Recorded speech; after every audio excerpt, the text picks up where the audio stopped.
Hello, class. Today I found one website in regards to affirmative action that I didn't know. It was from CNN.com, which I feel is a pretty reputable site.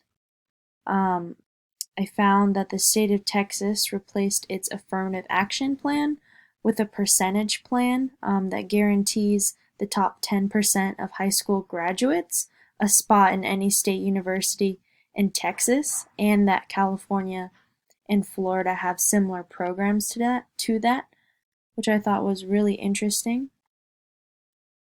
Another interesting fact that I found on the CNN website in regards to affirmative action plans was in February 2019, Texas Tech University entered into an agreement with the Department of Education to stop considering race and/or national origin as a factor in its admissions process.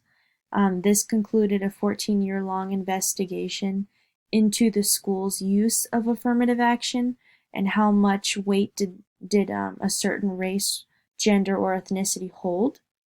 So, going back to what I said earlier in regards to Texas using a 10% percentage plan more so than an affirmative action plan with high school graduates actually did tie into their